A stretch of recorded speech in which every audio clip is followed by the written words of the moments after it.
The Bentley rolled to a slow halt, its polished black body reflecting the sinking sun. Edward Reed adjusted the cuffs of his navy suit, the fabric smooth, expensive, tailored to perfection, everything he once believed he needed to become someone important. He stepped out, his shoes crunching on gravel. Then he froze. The house. The house he once called small and suffocating. The house he left without a backward glance. The house where Gabriella had waited for him with hope. Now it looked like a skeleton. Cracked walls, paint peeling like old scars, a roof slanted as though it were bowing under years of exhaustion. Window frames rotted. Porch broken. Grass knee-high, curling over forgotten memories. 12 years, he whispered, voice tight. 12 years since he drove away, chasing skyscrapers and boardrooms, convinced that Gabriella deserved better than a man with empty pockets. Even though the truth was uglier, he was afraid. Now he was back.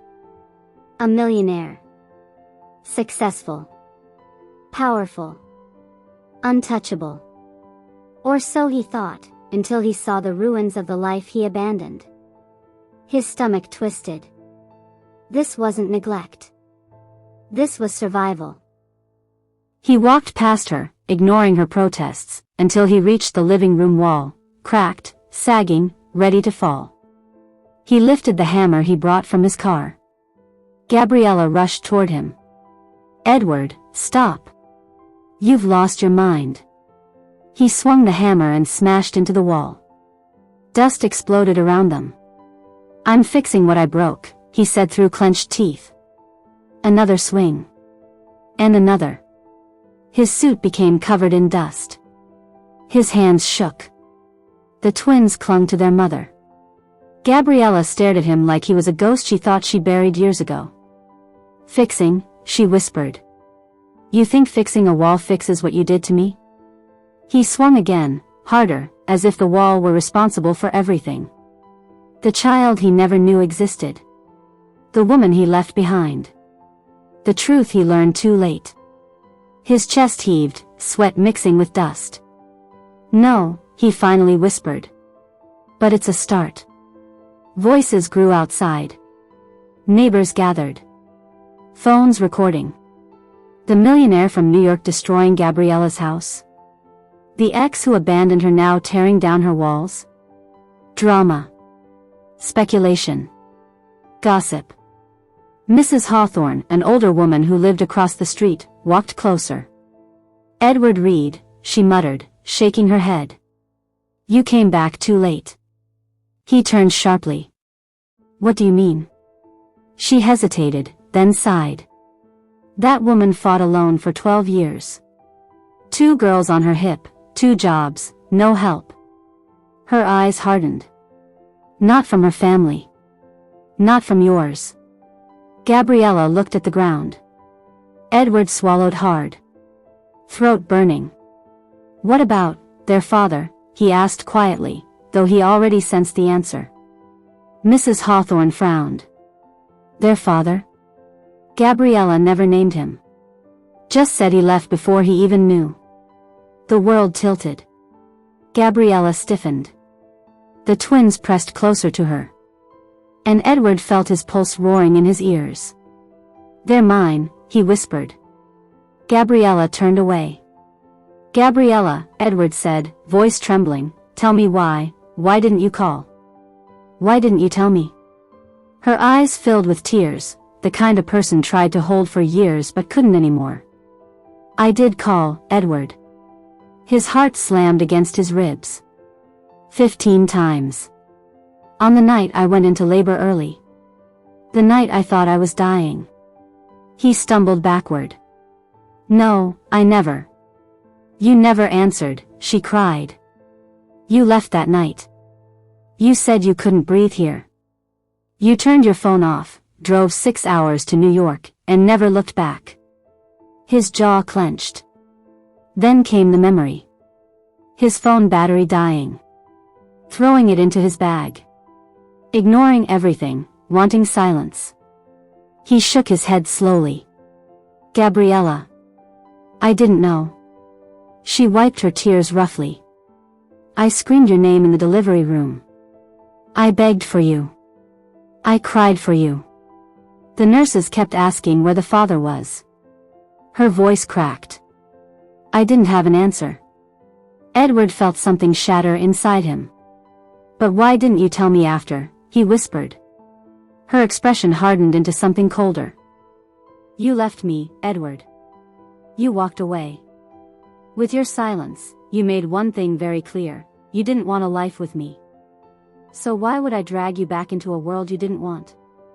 He shook his head violently. I would have stayed. No, she whispered. You would have resented us. Just like you resented this town. Just like you resented me. Edward closed his eyes. He remembered the nurse's voice from last week, her hands trembling in her hospital bed. I need to tell you something, before I go. She told him the truth.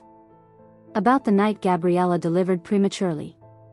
About her screams. About the 14 minutes the babies didn't breathe. About the single signature that allowed doctors to operate on a newborn girl who almost lost her life. A signature Edward never gave. Because he wasn't there. Because someone else stepped in. The old nurse had whispered. It wasn't her choice to hide it. Someone interfered. Someone who didn't want you two together. You deserve to know. Edward had thought he came back to prove a point. Now he wasn't sure he deserved to stand in front of her. A car pulled up sharply. The door slammed. Gabriella stiffened. Her mother, Eleanor Hayes, marched toward them with fiery eyes and a voice sharp enough to cut stone. What is he doing here? She demanded. Edward straightened. We need to talk. I have nothing to say to you. Eleanor's gaze was icy. You abandoned my daughter. You abandoned your children. I didn't know. You knew enough, she snapped. And you chose yourself. As you always did. Gabriella lowered her head, clearly exhausted by the years of being stuck between them. Edward's chest tightened. Mrs. Hayes, he said softly, did you stop Gabriella from telling me? Silence. Gabriella's breath hitched. Eleanor's eyes flickered. Just once. Just enough. Edward's heartbeat pounded. You knew, he whispered. You knew she called. You knew she needed me. You knew about the girls. Eleanor said nothing. Gabriella stared at her mother in shock. Mom, she whispered. You didn't. Eleanor swallowed. I did what was best for you. No, Gabriella whispered, tears spilling. You did what was best for you. One of the twins slowly stepped forward. Mommy, should we show him? Gabriella inhaled sharply. No, sweet. But the little girl ran into the bedroom and returned holding a shoebox covered in tape. She handed it to Edward. He opened it with trembling hands. Inside were photographs. Dozens. All of Gabriella. Holding newborn twins. Feeding them alone. Walking them to school. Working double shifts. Fixing broken toys. Sitting on the porch crying at night. Pictures of a woman breaking and rebuilding herself every single day.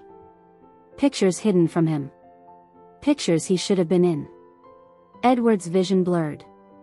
He pressed the box to his chest and whispered. What did I do? The shoebox in Edward's hands felt heavier than the world he had built in New York. He stood there trembling, dust on his suit, guilt thick in his chest. Gabriella's daughters watched him with wide, uncertain eyes, clutching each other's hands as if unsure whether this man was a stranger or a missing piece. Gabriella finally reached out and took the box from him, placing it gently on a table that wobbled from years of wear. She didn't look at him when she spoke. That wasn't meant for you. Not ever. Edward swallowed. Why did you hide all of this? Why did you go through everything alone? Gabriella let out a tired laugh, the kind filled with too many years of surviving, not living. I didn't choose to be alone. Someone made that choice for me. She looked toward her mother, who stood stiffly, arms crossed, eyes cold. And I believed her when she said I was better off without you. Edward turned toward Eleanor. Why?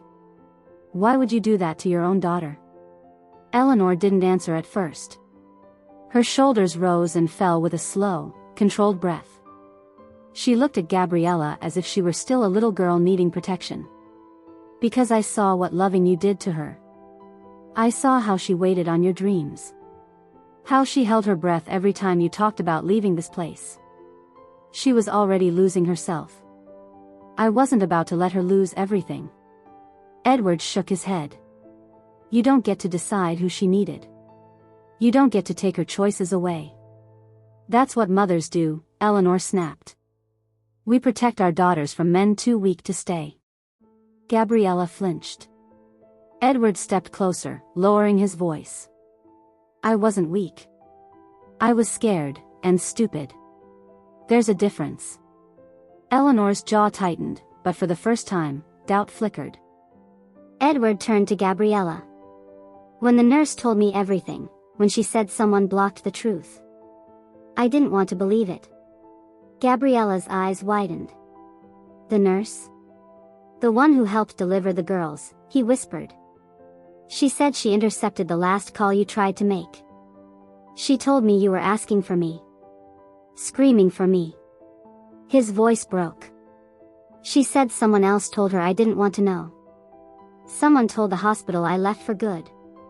Gabriella's breath caught. She turned slowly toward her mother, the color draining from her face. Mom, did you tell the staff he wasn't coming? Eleanor didn't deny it. I did what I thought was right, she muttered. Gabriella staggered back as if the truth had struck her physically. All those years, you let me believe he abandoned us. Eleanor's voice cracked. He left you that night, Gabriella. I watched you collapse on this floor crying, and he didn't come home. That was enough proof. Edward stepped forward, desperate.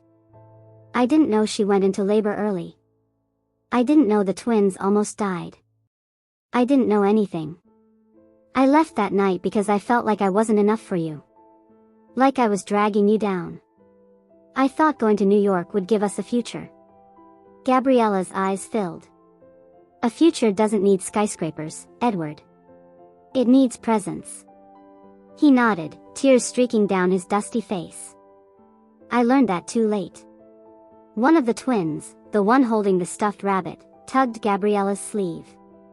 Mommy, if he didn't know, why didn't he come back before? Edward knelt down so he was at their height. His voice was soft, trembling.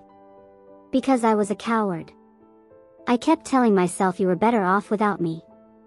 And when I finally had the courage to return last year, I heard Gabriella had moved. I heard nothing about children. I thought she built a life without me. And I didn't want to reopen her wounds. Gabriella looked at him sharply. Who told you I moved? He hesitated. A man at the old hardware store. Gabriella's face hardened. That was my cousin. He never liked you. He must have lied. The room fell into a heavy, painful silence. Years of manipulations, misunderstandings, and broken paths now lay scattered like debris at their feet. Eleanor stepped forward, her voice trembling. Gabriella.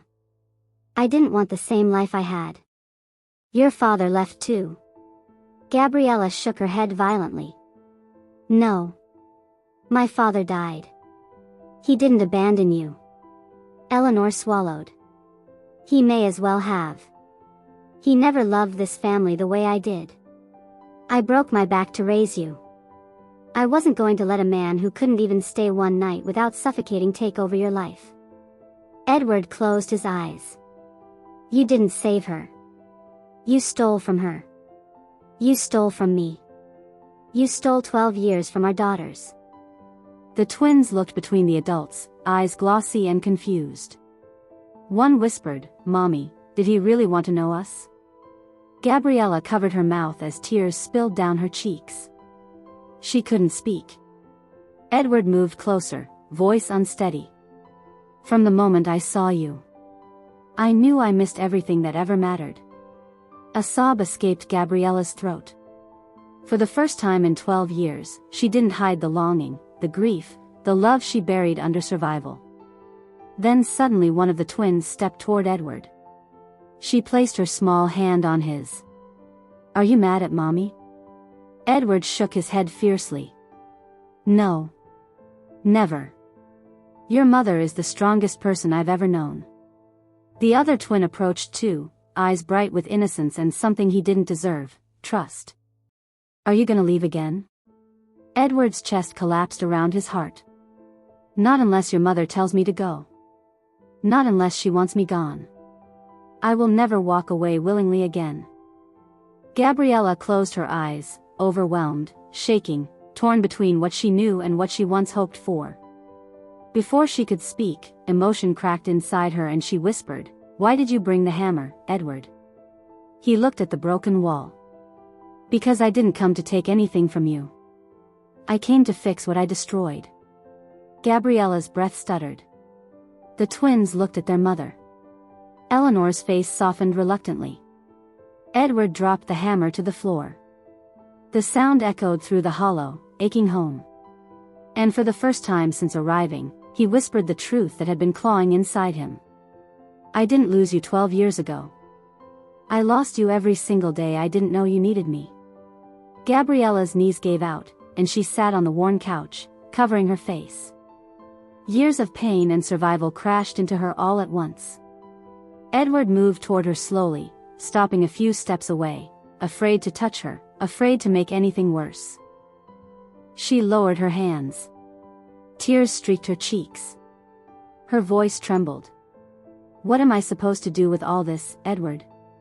With all these years? With everything I went through alone?" "You don't have to do anything right now," he whispered. "Just breathe. And let me start rebuilding. Not the house, but us." Gabriella's eyes searched his, looking for the man she once loved, the man she lost, and the man standing in front of her now, humbled, broken, remorseful. She didn't answer. But she didn't tell him to leave. And that was the beginning. Gabriella had never seen Edward fall apart the way he did when Emma told him he was their father. The hammer dropped from his hand and hit the cracked floor with a dull thud. His entire posture collapsed along with it.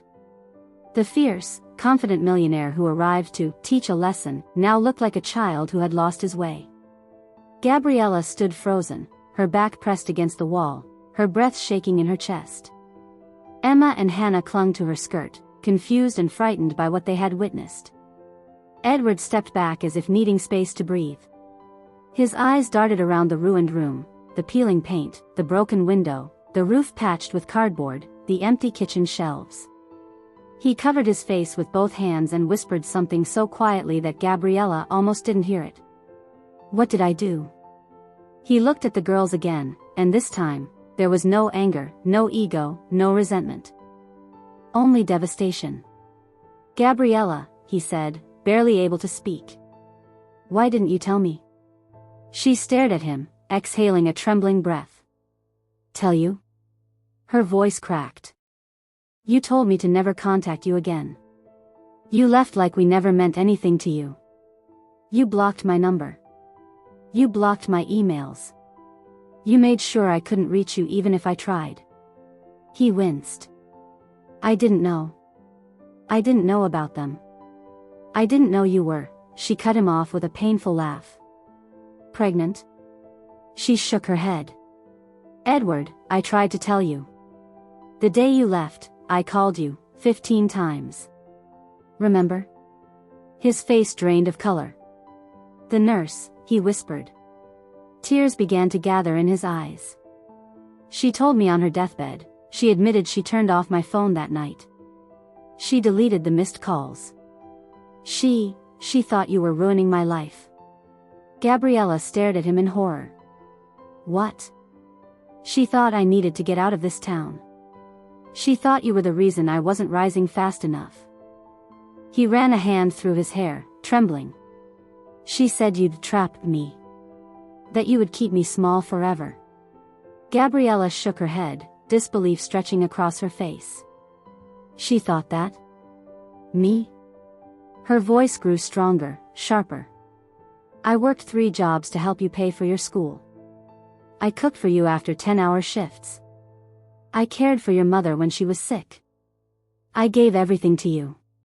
I know, he whispered. And I lied to myself for years because I was too proud to look back. A long silence filled the room. Edward lowered himself to his knees, staring at the girls. Emma looked at him with wide, trembling eyes. Hannah hid behind her sister. Edward swallowed hard. May I talk to them? Gabriella hesitated. Every part of her wanted to protect her daughters. Every wound she carried screamed that this was dangerous. Part of her wanted to cling to the anger that had kept her standing all these years. But another part, deep, buried, fragile, wanted to believe that people could change. Edward stood up slowly and turned to Gabriella. I can't undo the years I wasn't here. I can't return the nights you cried alone. I can't fix the heartbreak I caused you. He placed a hand on his chest. But I'm here now. And I'm ready to rebuild every broken piece, of the house, of our family, of us. Gabriella tightened her arms around herself. How do I trust you again? I'll earn it, he said. Brick by brick. And he meant it. The next morning, Edward arrived with a construction team. Not reporters. Not neighbors. Not cameras. Just workers. Men with tools, cement mixers, fresh lumber, paint. The entire street came out as the millionaire who left town was now shoveling debris, carrying cement bags, hammering frames, replacing roofs. Children watched from fences. Older neighbors whispered apologies for believing gossip. Gabriella watched from the doorway as the house she once thought would collapse over her daughters' heads now slowly came back to life. Edward didn't take breaks. He didn't bark orders. He worked. Harder than any man on that street. Every night, he left without asking to come inside. He didn't touch Gabriella. He didn't force conversations.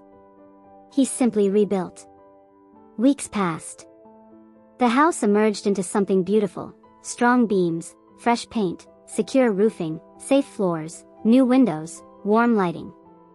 A home, not a burden. One evening, after he finished installing the last window frame, Edward walked toward Gabriella and the girls sitting on the porch. He removed his gloves. His hands were blistered, his shirt covered in dust, his hair messy from the long day of work. Hannah jumped up first and ran to him. "Daddy," she cried. The word knocked the air from Gabriella's lungs. Emma followed and hugged him too. Gabriella stood slowly, her heart pounding. Edward looked at her, not with expectation, not with pressure, but with quiet, humble hope. "Gabriella," he said softly. "I rebuilt the house. But I want to rebuild us too. Only if you want that." Her throat tightened. She stepped closer, searching his face, his eyes, his sincerity. "You hurt me," she whispered. "Yes," he said. "And I will spend the rest of my life making sure you never feel that hurt again." Her eyes filled with tears. "Promise?" Edward touched her cheek gently, the first time in 12 years. "I promise." And for the first time in more than a decade, she let herself lean into him. The girls wrapped their little arms around them both, forming a circle broken for far too long. For the first time, the house wasn't just rebuilt. The family was too. And sometimes, the most beautiful beginnings are born from the ruins we fear will never rise from.